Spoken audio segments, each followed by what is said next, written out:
At the tender age of 16, Sean Sellers was a practicing Satanist who regularly drank his own blood. According to Sellers himself, his descent into darkness began in around age 7. However, given his rough upbringing, one can say that Sellers was damned from the beginning.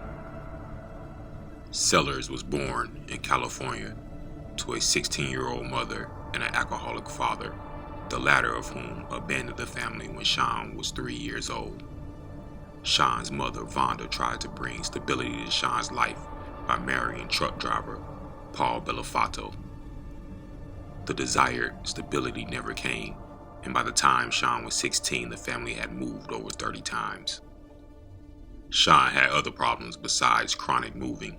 He suffered physical abuse at the hands of his mother and grandfather, while one of his uncles liked to embarrass him by forcing him to wear soiled diapers on his head. This punishment was made worse by the fact that Sean regularly wet the bed until age 13. All of Sean's rage and humiliation exploded on March 5th, 1986. Wearing only a pair of black underwear, Sean crept into his parents' bedroom and shot both in the face. Sean would later state that he was angry at his mother because she disapproved of his girlfriend and the fact he had dropped out of high school. Prior to the murders, Sean had carried out an occult ritual. The murder of Vonda and Paul Bellofatto was premeditated. Sean had stripped down to his underwear to avoid getting blood splatter on his clothes, and he tried to pose his victims in such a way as to make homicide investigators think that an unknown intruder was responsible. Such planning hinted at an experienced killer, which is what Sean was. A year earlier, Sean had shot and killed a Circle K convenience store clerk named Robert Paul Bauer after the clerk had refused to sell him beer.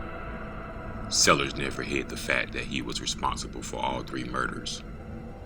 Convicted and sentenced to death, Sellers remains the youngest criminal ever sentenced to death in America since 1976. While languishing in prison, Sellers found fame as a born-again Christian and a crusader against the occult. At his trial and afterwards, Sellers maintained that he had embraced Satanism after becoming addicted to the fantasy role-playing game Dungeons & Dragons.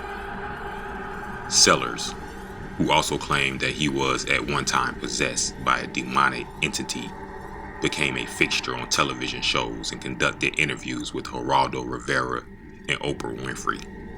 These interviews often saw Sellers speak as an expert on Satanism and occult practices. On February 3rd, 1999, the state of Oklahoma finally carried out the death sentence that it had promised 13 years before.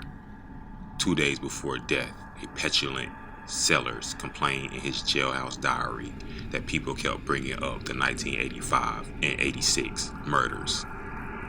"I'm amazed at the self-righteousness I still encounter from people who don't even know me," Sellers wrote. "People, for one moment, get your eyes off my own sin and look at your own. You want to harp on something that happened 13 years ago. 13 years. Sellers finished his diary by stating that he had repented for his sins and had served God ever since.